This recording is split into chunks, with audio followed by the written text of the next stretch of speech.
Good evening. BBC London comes to you from the Battle of Britain bunker in Uxbridge. It's from here that the command was sent to begin the D-Day landings 80 years ago.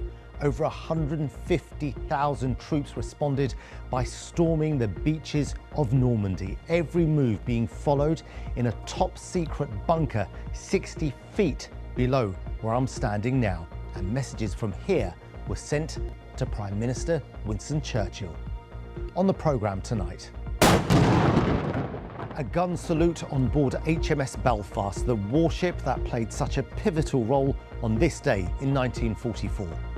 She's one of London's most famous landmarks, and I'll be finding out just how important HMS Belfast was in the D-Day landings. From the bunker where the message was sent to start D-Day, I'll speak to the daughter of the woman who sent that message. I am more than proud. I mean, for us, for me and for my brother and the whole family, she's our hero. And we'll hear from surviving veterans reflecting on their role in helping to liberate Western Europe from the Nazis. It's the most amazing sight, all these boats heading for Normandy, you know. What could we expect? The worst, I suppose.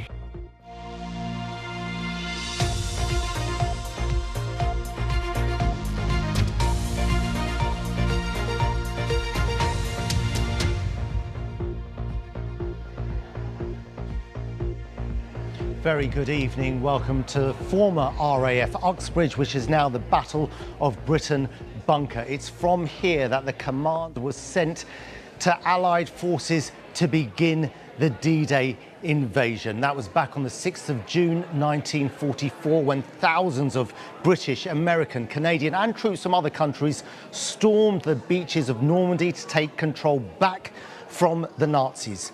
Within 11 months of D-Day, the Germans had surrendered, Adolf Hitler had committed suicide, and those who were still alive in the vicious concentration camps were freed. That all happened after D-Day, and the person whose job it was to send that initial message to begin the invasion of the Allied forces worked 60 feet below ground level here in a top-secret bunker. She worked with the communications unit. It was her job to make sure the message was accurate, it went to the right place, and it went on time. Today, her daughter came here from America to stand in the very place her mother stood in 80 years ago. And she spoke for the first time on television to me about her mother, Renee. Denise, how must it feel like to be standing here looking at the map that your mother would have looked at? I really cannot believe I'm here to think that my mother was here and planning and thinking and doing things for the war, no? You must feel so special. proud. I am more than proud. I mean, for us, for me and for my brother and the whole family, she's our hero. Is this something she would talk to you about? Actually, not so much. She really was very, very modest. She gave us this talk about her role. These very high-ranking officials come in and they say, you need to send this coded message and not make any mistakes. So, of course, when she told us the story, she said, I got very nervous, but apparently the message got through with no issues. And then the next day was June 6th, D-Day, and she realized that what she had actually done was send the instructions of the launching of D-Day. That's extraordinary, but what's also extraordinary is that you didn't learn about it until you were at university. Later. She didn't mention that she was responsible for this incredibly important message. Yeah, now I wonder why she did not. Well, why wasn't I more curious to ask her, but she just did not. Maybe she thought that we were too far removed from that reality. I don't know. And you've made the journey over from America to be here 80 years on from when your mother sent that message. Yeah, it's quite amazing. Why was it important for you to be here today? I mean, I think it's the best way to honor what she did, because it's really remarkable and unique. You know, she came from a Jewish Orthodox family. It wasn't something normal to do. She was so happy and so proud working in a secret base like this one. So, I mean, how could I not be here, you know? My sincere thanks to Denise for speaking to me earlier. Well, let's now speak to Dr. Sarah Louise Miller from King's College, who specialises in defence studies.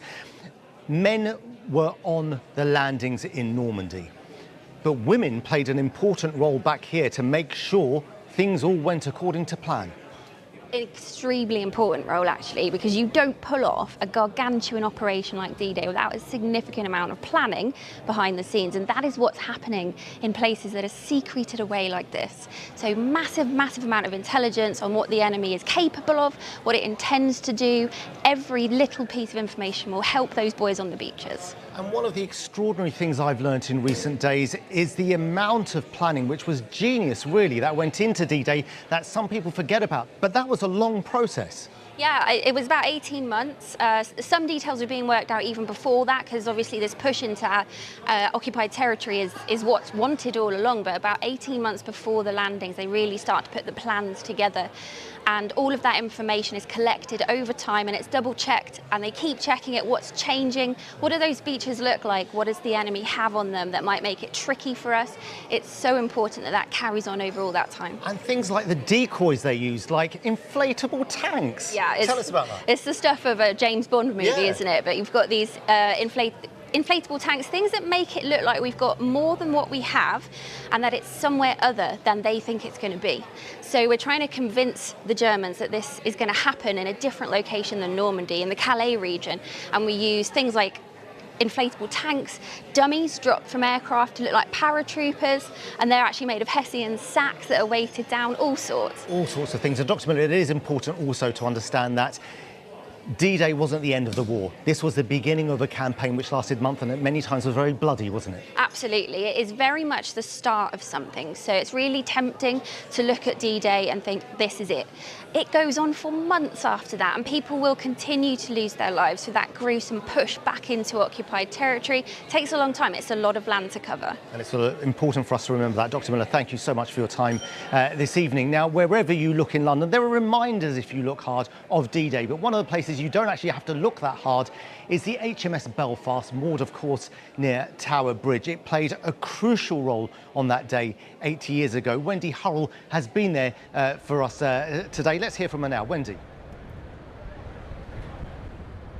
Yes, thank you, Asad. A real focal point for commemorations today on board HMS Belfast, because she was there. She was one of the first into battle with the guns roaring, and they once again sounded out across London today in a gun salute. Now, we went behind the scenes to see how they prepare for that, and we'll also be hearing from curators who are charged with caring for this historic vessel to hear more about her role in the D-Day landings and how she connects us to the events of that day 80 years ago. Yeah, Wendy, looking forward to hearing from you later in the programme. Join me later in the programme as well, where I'll be hearing some incredible stories from veterans who are around on D-Day on the 6th of June 1944. But first, let's get the roundup of the rest of the day's news with Alice, who's in the studio. Alice. Thanks very much for that, Asad. Well, next tonight, the cyber attack on a number of big London hospitals could take up to a month to resolve, according to the NHS London medical director. On Tuesday, hundreds of operations and procedures had to be cancelled because of a major hack of computer systems used by King's College Hospital and Guy's and St Thomas's, amongst others. Our health correspondent Carl Mercer has the very latest.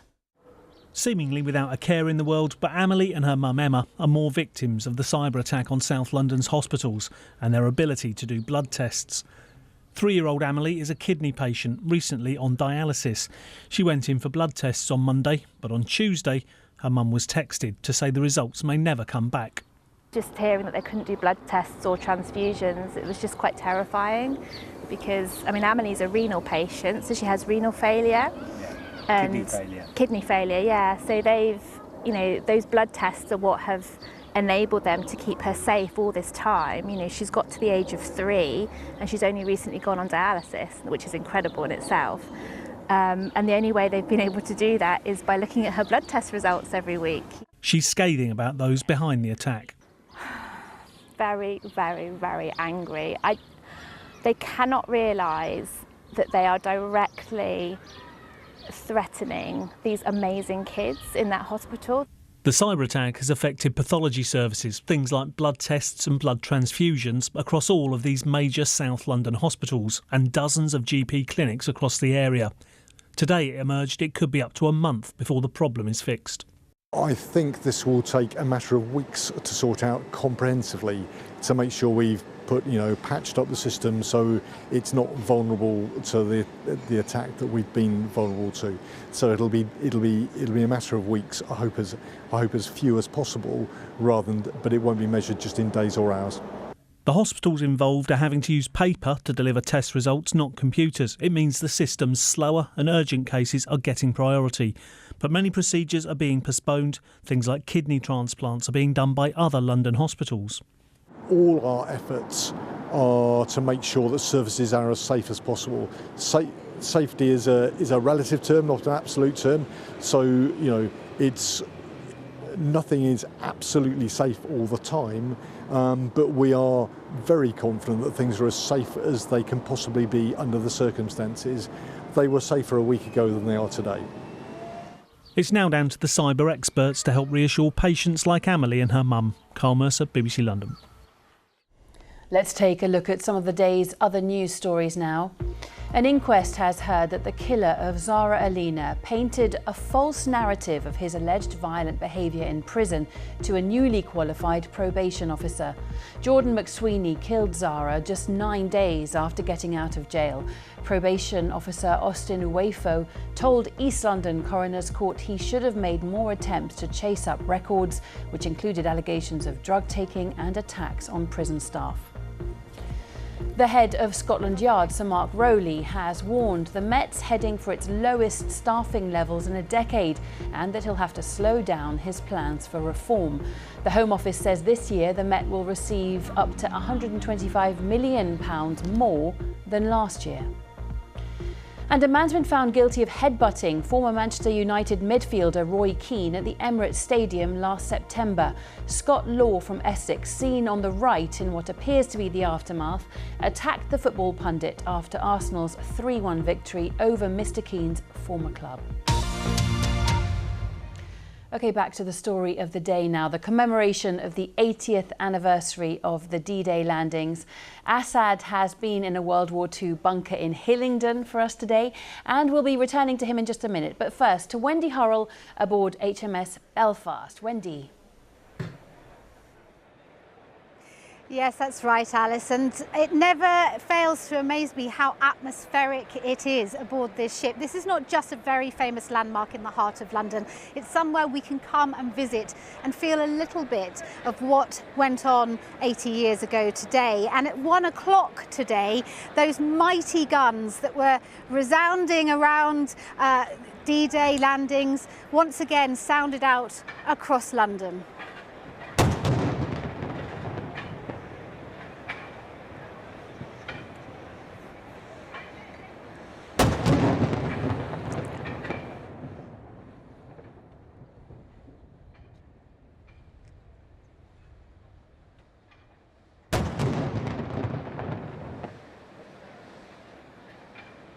Well, a gun salute on a prominent day, on a significant day, of course takes quite a lot of preparation, and Nikki Ford, my colleague, has been behind the scenes to see how they made that happen and find out a little bit more about the role of HMS Belfast on this day 80 years ago.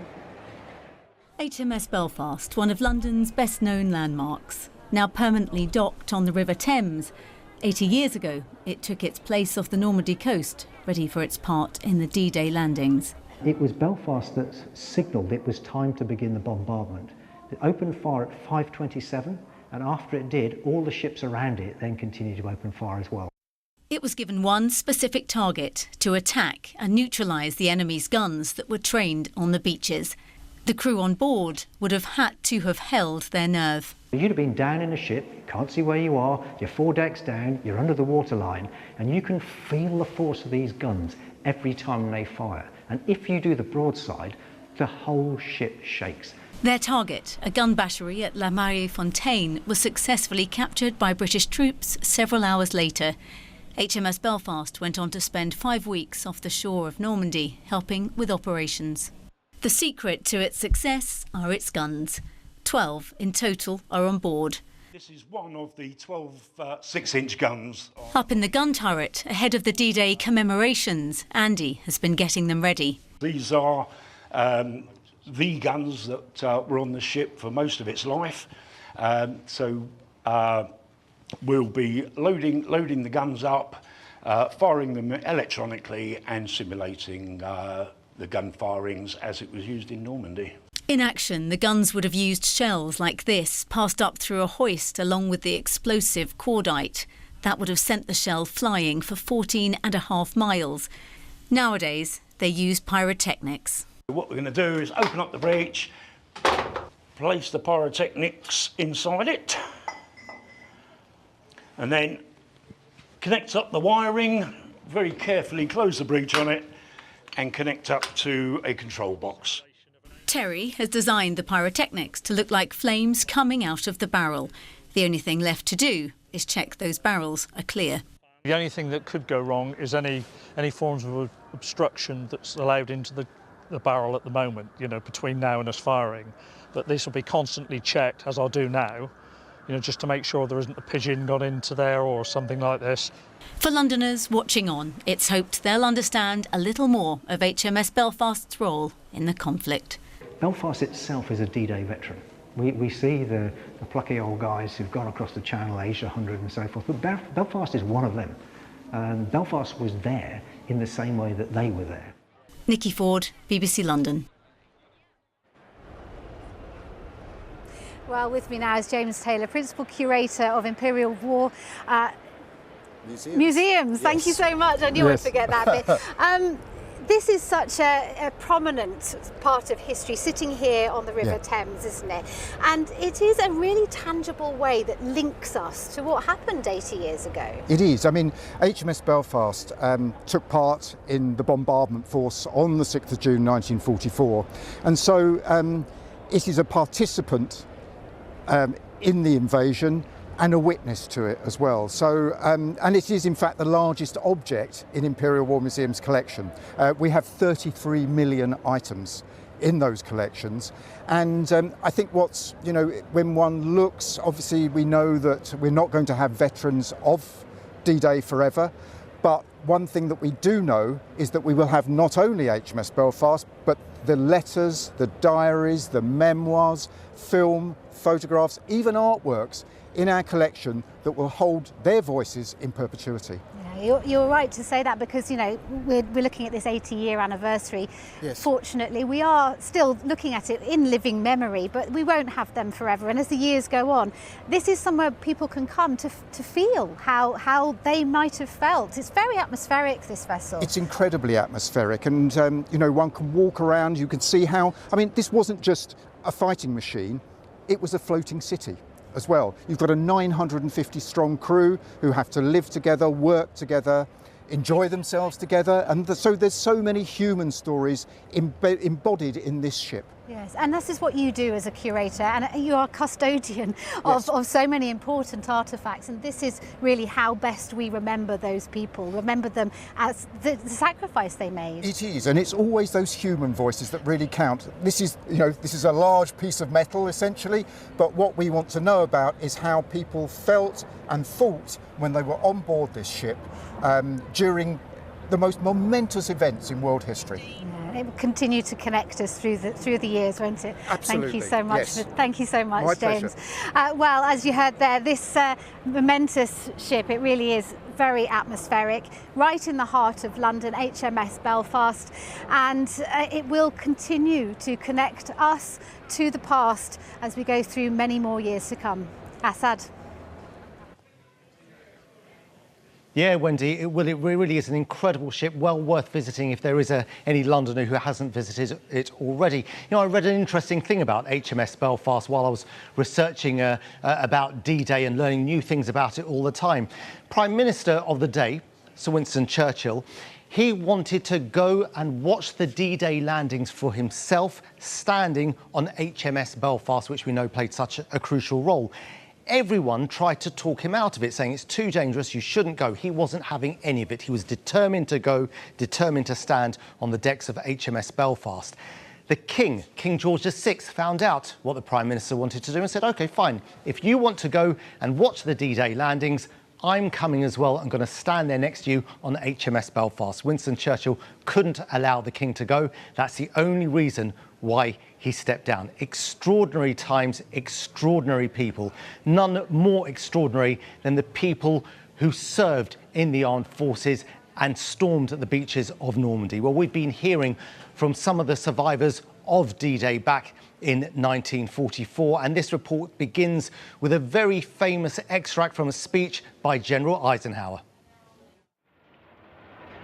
Soldiers, sailors and airmen of the Allied Expeditionary Force, you are about to embark upon the great crusade toward which we have striven these many months. Eisenhower gave the word, go, and we went. It's the most amazing sight, all these boats heading for Normandy, you know. What could we expect? The worst, I suppose, really. We all prayed. Well, the noise was terrible, wasn't it? Terrible noise, banging and flashing and God knows what, and bullets flying around.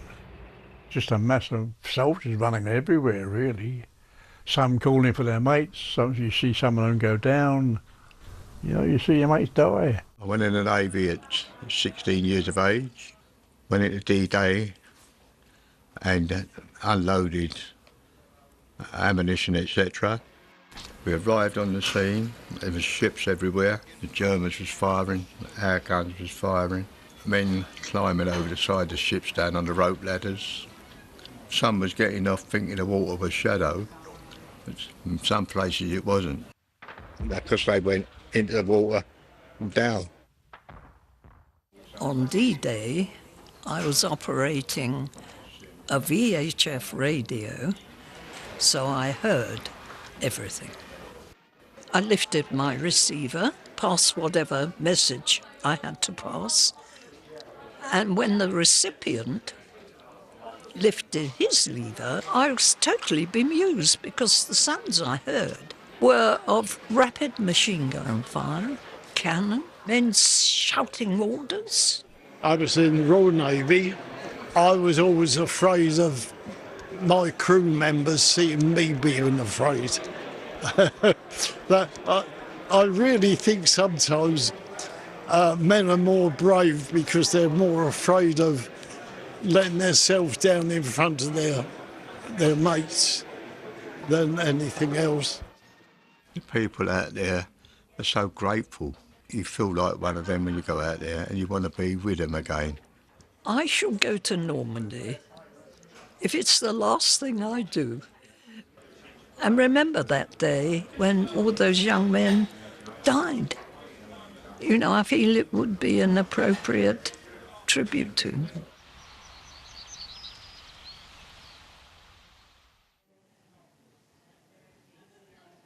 Our thanks to Percy, Les, Mari and Henry there. Now, D-Day was actually meant to take place on the 5th of June 1944. It took place on the 6th of June. The reason why it was postponed by 24 hours was because of bad weather. 8 years on, let's get the weather forecast now from Louise. Thanks, Asad. Well, I'm pleased to say that the weather story today has been perfect for all those commemorations, whether you're on HMS Belfast in Normandy or just on a river cruise in London. We had some blue sky and sunshine, a bit of a brisk breeze. The temperatures have been disappointing, but nevertheless, it's been predominantly dry. And this evening, we're going to see the lighting of the beacons. There is 1,500 beacons expected to be lit, some of those across the capital, and you can see that the cloud is melting away today. We've got some sunshine, so it'll be perfect with lighter winds as well. Great visibility. Now, through the night tonight, those clear skies and light winds stay with us, and that's going to allow those temperatures to fall away. Actually, we'll see low single figures for some of us, so in rural spots at around 5 or 6 degrees. Now, we start off tomorrow morning then with lots of blue sky and sunshine. Cloud will develop as we go through the day. A few isolated showers by the middle part of the day. They'll be very hit and miss, and perhaps by the end of the afternoon we'll see the sunshine returning, and it will be pleasant in some shelter away from those isolated showers. Highs of 19 degrees. Into the weekend, on the whole, not looking too bad. This weakening weather front could be a bit of a nuisance, I suspect, on Saturday. But on the whole, it will be largely fine and dry. We will start to see 1 or 2 isolated showers again. Some sunshine into the afternoon, and temperatures again with relatively light winds at around 18 degrees. Now, as we move into Sunday and a little bit further ahead, we've got this weather front and a northerly wind which will introduce some showers at times. All the time, this area of high pressure is desperately trying to build in from the west. So there is a lot of uncertainty about next week, but it looks likely that Sunday will be promising. Then we'll see some rain around on Monday and Tuesday. Not all doom and gloom, slow improvement as we go through the week ahead. Back to you, Asad. Louise, thanks very much for that. Well, that's about it from this, the Battle of Britain bunker in Uxbridge, from where 80 years ago a message was sent from 60 feet below ground level to begin the D-Day landings. It was to change the course of the Second World War. It was to mark the beginning of the end for the Nazis. So much has gone on since then, so much has happened, and commemorations take place not just today, but for the coming weeks as well. Outside, we have a band playing tonight. It's the East Street Big Band from Northolt. They're here paying their respects to the people who worked so hard to ensure our freedom for decades and hopefully centuries to come. Good night.